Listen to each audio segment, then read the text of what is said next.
From the House. Congressman, thank you very much. I know that you have been arguing on a number of points. We're going to talk about earmarks. Let me ask you first about Eric Massa. We've just been talking about the Republicans calling for an ethics probe. The counter-argument from Democrats would be he's out of there. We helped get rid of him.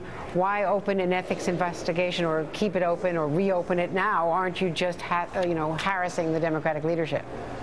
Well, no, not at all. We believe the American people have a right to know whether or not these extraordinary and really appalling allegations of Eric Massa that seem to continue to expand by the day were known by either senior staff or Democratic leaders themselves. But I'm pleased to note that just a little bit ago, with an overwhelming bipartisan vote, members of Congress voted to refer our resolution to the Ethics Committee. Now there'll be a formal inquiry. But, you know, in this matter, I mean, the very idea that you had this disgraced former congressman engaging in the kind of behavior that's been alleged, and that may have been known by people in positions of authority or people in positions of leadership, certainly bears inquiry, and it'll be looked into in an appropriate way, I'm confident, by the Ethics Committee. Well, you've updated us with what was happening on the House floor just now, in that they have voted to proceed. But do you think that Nancy Pelosi did know, and that it was at her level, that she did know what was going on there, contrary to earlier reports?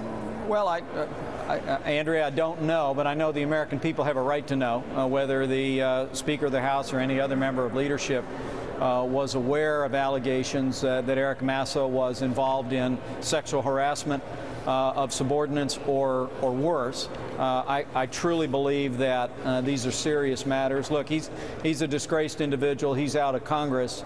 But as Charlie Rangel learned recently with an ethics decision and reprimand, members of Congress are responsible for themselves and the pronouncements of their senior staff.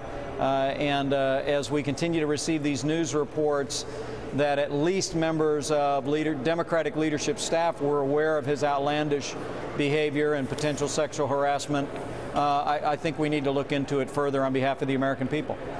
Now, you Republicans announced today that you're going to ban all earmarks. It sounds great. It sounds like a real good government issue. But do you really think that Congress can wean itself of earmarks in an election year?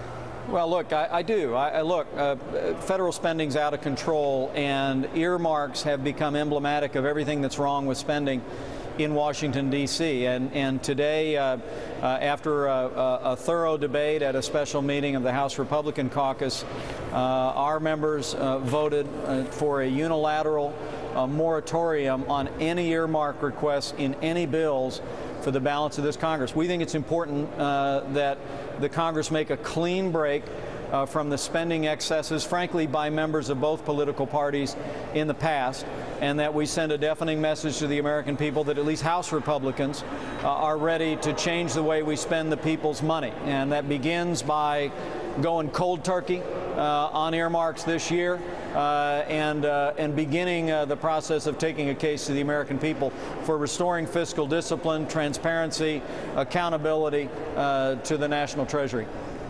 Mike Pence, thanks very much. We'll check back with you and see how that goes.